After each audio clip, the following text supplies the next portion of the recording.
स्मृति 4 मार्च 1972 के अव्यक्त बाप दादा के हम बच्चों प्रति अनमोल महावाक्य। मुरली का सार, अधिकारी बनने के लिए अधीनता छोड़ो। बाबा ने कहा, आज विशेष किसके लिए आए हैं जानती हो? भविष्य में विशेषता दिखलाने वाली विशेष आत्माओं के प्रति। अपने को विशेष आत्माएं अर्थात विशेषता दिखलाने वाली समझती हो। ऐसा विशेष कौन सा कार्य करके दिखाएंगी जो अब तक कोई ग्रुप ने न करके दिखाया हो? इसका कोई प्लान सोचा है? पास विद ऑनर बनने का लक्ष्य और बाप का शो दिखलाने का लक्ष्य तो सभी का ही है, लेकिन आप लोग विशेष क्या नवीनता दिखाएंगी? नवीनता व विशेषता यही दिखाना व दिखाने का निश्चय करना कि कोई भी विघ्न में व कोई भी कार्य में मेहनत न लेकर और भी अन्य आत्माओं को भी निर्विघ्न और हर कार्य में मददगार बनाते सहज ही सफलता मूर्त बनेंगे और बनाएंगे। अर्थात सदा सहज योग, सदा बाप के स्नेही, बाप के कार्य में सहयोगी, सदा सर्व शक्तियों को धारण करते हुए श्रृंगार मूर्त, श्रृंगारधारी शक्ति बन अपने चित्र से, चलन से बाप के चरित्र और कर्तव्य को प्रत्यक्ष करना है। ऐसी प्रतिज्ञा अपने से की है। छोटी छोटी बातों में मेहनत तो नहीं लेंगे, किसी भी माया के आकर्षित रूप में धोखा तो नहीं खाएंगे। जो स्वयं धोखा खा लेते हैं वह औरों को धोखे से छुड़ा नहीं पाते। सदैव यही स्मृति रखो कि हम दुख हरता सुख करता के बच्चे हैं। किसके भी दुख को हल्का करने वाले स्वयं कभी भी एक सेकंड के लिए भी संकल्प व स्वप्न में भी दुख की लहर में नहीं आ सकते हैं। अगर संकल्प में भी दुख की लहर आती है तो सुख के सागर बाप की संतान कैसे कहला सकते हैं? क्या बाप की महिमा में यह कब वर्णन करते हो कि सुख का सागर हो, लेकिन कब कब दुख की लहर भी आ जाती है? तो बाप समान बनना है ना। दुख की लहर आती है अर्थात कहाँ न कहाँ माया ने धोखा दिया, तो ऐसी प्रतिज्ञा करनी है। शक्ति रूप नहीं हो क्या? शक्ति कैसे मिलेगी? अगर सदा बुद्धि का संबंध एक ही बाप से लगा हुआ है तो संबंध से सर्व शक्तियों का वर्षा अधिकार के रूप में अवश्य प्राप्त होता है। लेकिन अधिकारी समझकर हर कर्म करते रहें तो कहने व संकल्प में मांगने की इच्छा नहीं रहेगी। अधिकार प्राप्त न होने कारण कहाँ न कहाँ किसी प्रकार की अधीनता है। अधीनता होने के कारण अधिकार प्राप्त नहीं होता है। चाहे अपने देह के भान की अधीनता हो, चाहे पुराने संस्कारों के अधीन हो, चाहे कोई भी गुणों की धारणा की कमी के कारण निर्बलता व कमजोरी के अधीन हो, इसलिए अधिकार का अनुभव नहीं कर पाते। तो सदैव यह समझो कि हम अधीन नहीं अधिकारी हैं। पुराने संस्कारों पर, माया के ऊपर विजय पाने के अधिकारी हैं। अपने देह के भान व देह के संबंध व संपर्क जो भी हैं उनके ऊपर विजय पाने के अधिकारी हैं। अगर यह अधिकारीपन सदैव स्मृति में रहे तो स्वतः ही सर्व शक्तियों का प्राप्ति का अनुभव होता रहेगा। अधिकारीपन भूल जाता है। जो अधीन होता है वह सदैव मांगता रहता है।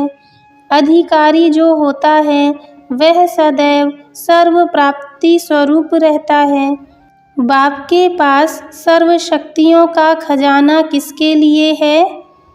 तो जो जिन्हों की चीज है वह प्राप्त न करें। यही नशा सदैव रहे कि सर्व शक्तियाँ तो हमारा जन्मसिद्ध अधिकार है, तो अधिकारी बनकर के चलो। ऐसा सदैव बुद्धि में श्रेष्ठ संकल्प रहना चाहिए। अगर संकल्प श्रेष्ठ है तो वचन और कर्म में भी नहीं आ सकते। इसलिए संकल्प को श्रेष्ठ बनाओ और सदैव सर्वशक्तिवान बाप के साथ बुद्धि का संग हो। ऐसे सदैव संग के रंग में रंगे हुए हो, अनुभव करते हो व अभी जाने के बाद अनुभव करेंगे। सदैव यही समझो कि सोचना है व बोलना है व करना है तो कमाल का, कॉमन नहीं।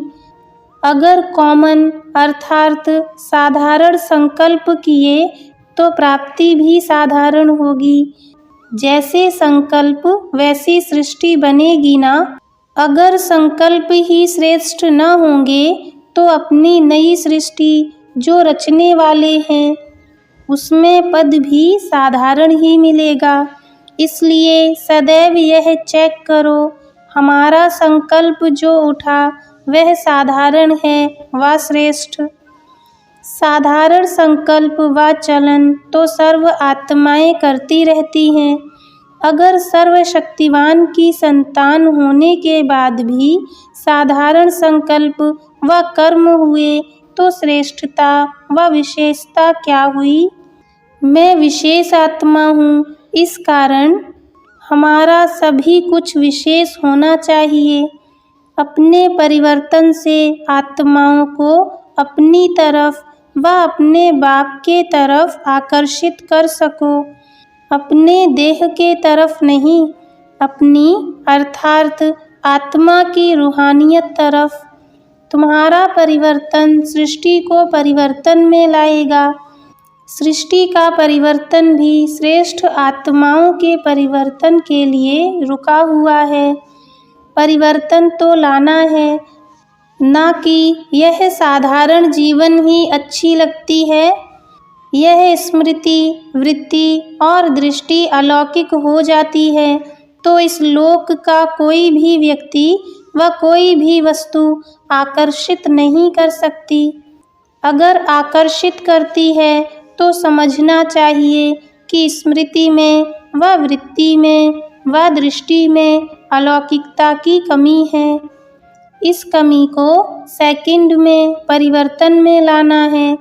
यह ग्रुप यही विशेषता दिखावे कि सेकंड में अपने संस्कार व संकल्प को परिवर्तन में लाकर दिखावे। ऐसी हिम्मत है, सोचने में भी जितना समय लगता है करने में इतना समय न लगे, ऐसी हिम्मत है। यह ग्रुप है साहसी ग्रुप। तो जो साहस रखने वाले हैं उन्हों के साथ बाप सदा सहयोगी हैं। इसलिए कभी भी साहस को छोड़ना नहीं। हिम्मत और उल्लास सदा रहे। हिम्मत से सदा हर्षित रहेंगे। उल्लास से क्या होगा? उल्लास किसको खत्म करता है? आलस्य को। आलस्य भी विशेष विकार है। जो पुरुषार्थी पुरुषार्थ के मार्ग पर चल पड़े हैं उन्हों के सामने वर्तमान समय माया का वार इस आलस्य के रूप में भिन्न भिन्न तरीके से आता है। तो इस आलस्य को खत्म करने के लिए सदा उल्लास में रहो। कमाई करने का जब किसको उल्लास होता है तो फिर आलस्य खत्म हो जाता है। अब भी कोई कार्य प्रति भी अपना उल्लास नहीं होता तो फिर आलस्य जरूर होगा। इसलिए कभी भी उल्लास को कम नहीं करना है। जो आलस्य के वश होकर और श्रेष्ठ कर्म करने से वंचित हो जाओ। आलस्य भी कई प्रकार का होता है। अपने पुरुषार्थ में आगे बढ़ने में आलस्य बहुत विघ्न रूप बन जाता है। यह जो कहने में आता है, अच्छा सोचेंगे, यह कार्य करेंगे, कर ही लेंगे, यह आलस्य की निशानी है। करेंगे, कर ही लेंगे, हो ही जाएगा, लेकिन नहीं, करने लग पड़ना है। जो नॉलेज व धारणाएं मिली हैं वह बुद्धि में धारण तो की है ना, लेकिन प्रैक्टिकल में आने में जो विघ्न रूप बनता वह है स्वयं का आलस्य। अच्छा कल से लेकर करेंगे, फलाना करे तो हम भी करेंगे, आज सोचते हैं कल से करेंगे, यह कार्य पूरा करके फिर यह करेंगे। ऐसे ऐसे संकल्प ही आलस्य का रूप हैं। जो करना है वह अभी करना है, जितना करना है वह अभी करना है, बाकी करेंगे, सोचेंगे। इन अक्षरों में पिछाड़ी में ग ग आता है ना, तो यह शब्द है बचपन की निशानी। छोटा बच्चा ग ग करता रहता है ना, यह अलबेलेपन की निशानी है। इसलिए कभी भी आलस्य का रूप अपने पास आने न देना और सदा अपने को उल्लास में रखना, क्योंकि निमित्त बनते हो ना, निमित्त बने हुए सदैव पुरुषार्थ के उल्लास में रहते हैं, तो उन्हें देख और भी उल्लास में रहते हैं। चलते चलते पुरुषार्थ में थकावट आना व चलते चलते पुरुषार्थ साधारण रफ्तार में हो जावे, यह किसकी निशानी है? विघ्न न हो लेकिन लगन भी श्रेष्ठ न हो तो उसको भी आलस्य कहेंगे। कई ऐसे अनुभव करते हैं, विघ्न भी नहीं है, ठीक भी चल रहे हैं, लेकिन लगन भी नहीं है, अर्थात उल्लास व विशेष कोई उमंग नहीं है, तो यह भी निशानी आलस्य की है। आलस्य भी अनेक प्रकार का है, इस आलस्य को कभी भी आने न देना। आलस्य धीरे धीरे पहले साधारण पुरुषार्थी बनाएगा व समीपता से दूर करेगा, फिर दूर करते करते धोखा भी दे देगा, कमज़ोर बना देगा, निर्बल बना देगा। निर्बल व कमज़ोर बनने से कमियों की प्रवेशता शुरू हो जाती है। इसलिए सदैव यह चेक करना, मेरी बुद्धि की लगन बाप व बाप के कर्तव्य से थोड़ी भी दूर तो नहीं है, बिल्कुल समीप व साथ साथ है। आजकल के ज़माने में कोई किसका खून करता है व कोई भ्रष्टाचार का कार्य करता है तो पहले उनको दूर भगाकर ले जाएगा, उनको अकेला कमज़ोर बनाकर फिर उस पर वार करेगा। तो माया भी चतुर है, पहले सर्वशक्तिवान बाप से बुद्धि को दूर करती है, फिर जब कमज़ोर बन जाते हैं तब वार करती है। कोई भी साथ नहीं रहता है, क्या भी हो जाए, अपनी बुद्धि को कभी बाप के साथ से दूर न करना। जब किसका वार होता है तो उनसे कैसे अपने को बचाने लिए चिल्लाते हैं, घमसान करते हैं, जिससे कोई दूर न ले जा सके। यहाँ फिर जब देखो कि माया हमारी बुद्धि की लगन को बाप से दूर करने की कोशिश करती है, तो अपने अंदर बाप के गुण गाने हैं, महिमा करनी है, महान कर्तव्य करने लग जाओ, चिल्लाओ नहीं। भक्ति में भी गुणगान करते हैं ना, यह यादगार भी कब से बना, यह मनसा का गुणगान करना वाचा में ला दिया है। यथार्थ रीति से गुणगान तो आप ही कर सकते हो ना। अब यथार्थ रूप में मनसा संकल्प से स्मृति स्वरूप में गुणगान करते हो और भक्ति में स्थूलता में आते हैं तो मुख से गाने लग पड़ते हैं। सभी रीति रस्म शुरू तो यहाँ से होती है ना, तो गुणगान करने लग जाओ। अपने को अधिकारी समझ सर्व शक्तियों को काम में लाओ। फिर कभी भी माया आपकी बुद्धि की लगन को दूर नहीं कर सकेगी। न दूर होंगे, न कमज़ोर होंगे, न हार खाएंगे, फिर सदा विजयी होंगे। तो यह स्लोगन याद रखना कि हम अनेक बार के विजयी हैं, अब भी विजयी बनकर ही दिखाएंगे। जो अनेक बार के विजयी हैं, वह अभी फिर हार खा सकते हैं क्या? कभी नहीं। हार खाना असंभव अनुभव होना चाहिए, जैसे अज्ञानी आत्माओं को विजय पाना असंभव अनुभव होता है ना। समझते हैं विजयी बनना हो भी सकता है क्या? तो जैसे अज्ञानी के लिए विजयी बनना असंभव है, इस प्रकार ज्ञानी आत्मा को हार खाना असंभव अनुभव होना चाहिए। ऐसे विल पावर अपने में भरी है, अपने को सर्व समर्पण किया। सर्व समर्पण उसको कहा जाता है जिसके संकल्प में भी बॉडी कॉन्शियस न हो, देह अभिमान न हो, उसको कहा जाता है सर्व समर्पण। अपने देह का भान भी अर्पण करना है। मैं फलानी हूँ, यह संकल्प भी अर्पण हो, उसको कहते हैं सर्व समर्पण। सर्व गुणों से संपन्न, सर्व गुणों से संपन्न को ही संपूर्ण कहा जाता है। कोई भी गुण की कमी नहीं। अभी तो वर्णन करते हो ना कि यह कमी है, इससे सिद्ध है कि संपूर्ण स्टेज नहीं है, तो सर्व गुण संपन्न है। तो लक्ष्य यही रखना है कि सर्व समर्पण बनकर सर्व गुण संपन्न बन संपूर्ण स्टेज को प्राप्त करेंगे ही। ऐसे पुरुषार्थियों को बाप भी वरदान देते हैं कि सदा विजयी भव। हर संकल्प में कमाल दिखाओ, यही विशेषता दिखाओ। जीवन का फैसला कर आई हो ना, अपने आप से फैसला करके आई हो। कोई भी संस्कार के वश नहीं होना। जो है ही जगत जीत, विश्व के विजयी, वह किसके भी वश हो नहीं सकते।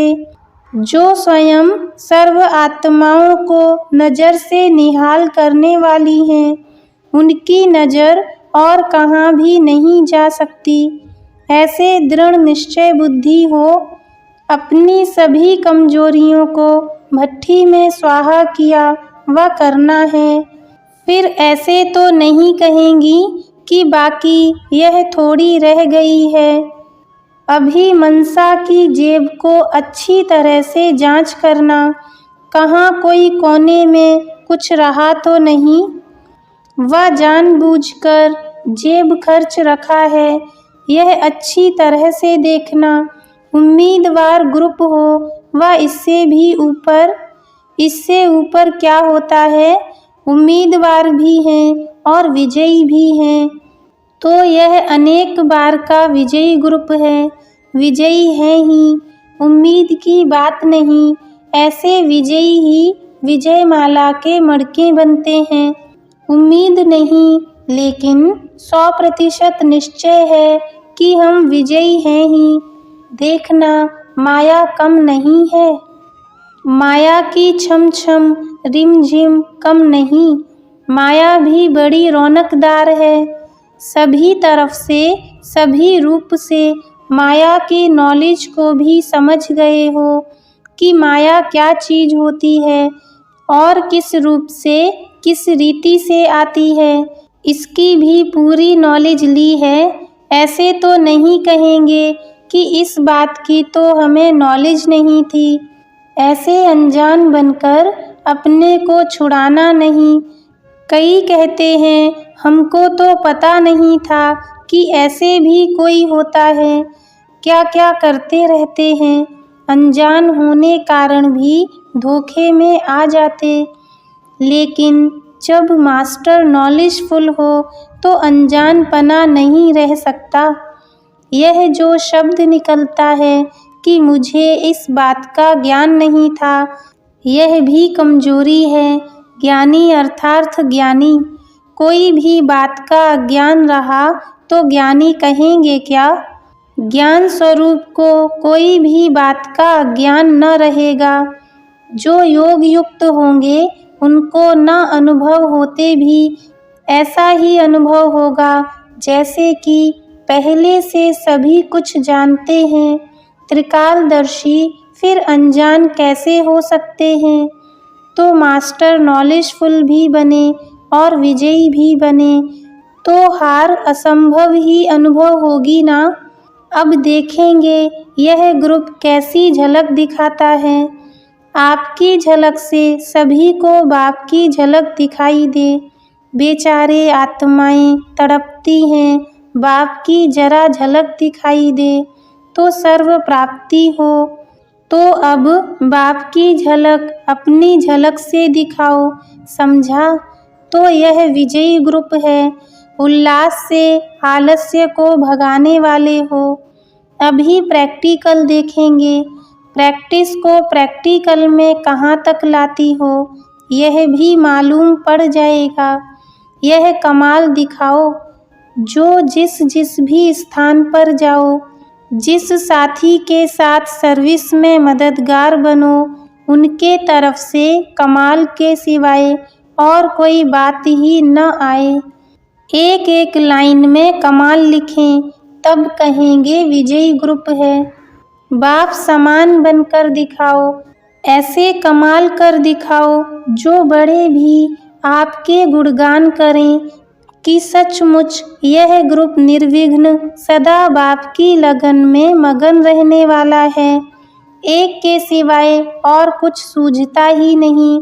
चाहे एक बाप की लगन, चाहे बाप के कर्तव्य की लगन, इसके सिवाय और कुछ सूझेगा ही नहीं। संसार में और कोई वस्तु या व्यक्ति है भी, यह अनुभव भी न हो। ऐसी एक लगन, एक भरोसे में, एक रस अवस्था में, चढ़ती कला में रहने वाले बनकर दिखाओ, तब कहेंगे कमाल। क्यों शब्द को तो एकदम भस्म करके जाना। इतने तक जो कोई कारण सामने बने तो उस कारण को भी परिवर्तन कर निवारण रूप बना दो। फिर यह नहीं कहना कि यह कारण था। कितने भी कारण हो, मैं निवारण करने वाली हूँ, न कि कारण को देख कमजोर बनना है। कारण को निवारण में परिवर्तन करने वाले ग्रुप हो, इसको विजयी कहा जाता है। ऐसे श्रेष्ठ लक्षणधारी भविष्य में लक्ष्मी रूप बनते हैं। लक्ष्मी अर्थात लक्षण वाली। तो अभी भी चेहरे में, चलन में वह चमक दिखाई देनी चाहिए। ऐसे नहीं कि अभी तो यहाँ सीख रहे हैं, वहाँ जाकर दिखाएंगी। जब यहाँ अपना सबूत देकर जाएंगी, तब वहाँ भी सबूत दे सकेंगी, समझा? अभी तुम सभी हो ही सेवाधारी। सेवाधारी कब भी सुहेजों के संकल्प में नहीं आते। सर्व संबंधों से सर्व अनुभव करना वह दूसरी बात है, लेकिन सदा स्मृति में अपना सेवाधारी स्वरूप रखना है। सुहेजों में लगेंगे तो सेवा भूल जाएगी। सेवाधारी हूँ, विश्व परिवर्तन करने वाली पतित पावनी हूँ। यह अपना स्वरूप स्मृति में रखो। पतित पावनी के ऊपर कोई पतित आत्मा की नज़र की परछाई भी नहीं पड़ सकती। पतित पावनी के सामने आने से ही पतित बदलकर पावन बन जावे, इतनी पावर चाहिए। पतित आत्माओं के पतित संकल्प भी न चल सकें, ऐसी अपनी ब्रेक पावरफुल होनी चाहिए। जब उसका ही पतित संकल्प नहीं चल सकता तो पतितपन का प्रभाव कैसे पड़ सकता? यह भी नहीं सोचना मैं तो पावन हूँ, लेकिन इस पतित आत्मा का प्रभाव पड़ गया, यह भी कमजोरी है। प्रभाव पड़ने का अर्थ ही है प्रभावशाली नहीं हो, तब उनका प्रभाव आपको प्रभावित करता है। पतित पावनी पतित संकल्पों के भी प्रभाव में नहीं आ सकती। पतित पावनी के स्वप्न में भी पतितपन के संकल्प व सीन नहीं आ सकती। अगर स्वप्न में भी पतितपन के दृश्य आते हैं तो समझना चाहिए कि पतित संस्कारों के प्रभाव का असर है, उसको भी हल्का नहीं छोड़ना चाहिए, स्वप्न में भी क्यों आए। इतनी कड़ी दृष्टि, कड़ी वृत्ति, कड़ी स्मृति स्वरूप बनना चाहिए। पतित आत्मा मुझ शस्त्रधारी शक्ति के आगे 1 सेकंड में भस्म हो जाए। कोई व्यक्ति भस्म नहीं होगा, लेकिन उसके पतित संस्कार नाश हो जाएंगे। आसुरी संस्कारों को नाश करने की आवश्यकता है। मैं पतित पावनी आसुरी पतित संस्कार संहारी हूँ। जो स्वयं संहारी है वह कब किसका शिकार नहीं बन सकते। इतना प्रैक्टिकल प्रभाव होना चाहिए, जो कोई भी आपके सामने संकल्प करे और उनका संकल्प मूर्छित हो जाए, ऐसा काली रूप बनना है। 1 सेकंड में पतित संकल्प की बलि ले लेवें। ऐसी भलेवान बनी हो जो कोई की परछाई भी न पड़ सके। कोमल नहीं बनना है। कोमल जो होते हैं वह निर्बल होते हैं, शक्तियाँ कोमल नहीं होती। माया पर तरस कभी नहीं करना। तुम माया का तिरस्कार करने वाली हो। जितना माया का तिरस्कार करेंगी, उतना भक्तों द्वारा या दैवी परिवार द्वारा सत्कार प्राप्त करेंगी। माया पर रौब दिखाना है, न कि रहम। कोई के पुरुषार्थ में मददगार बनने में तरस करना है, माया से नहीं। अच्छा, ओम शांति।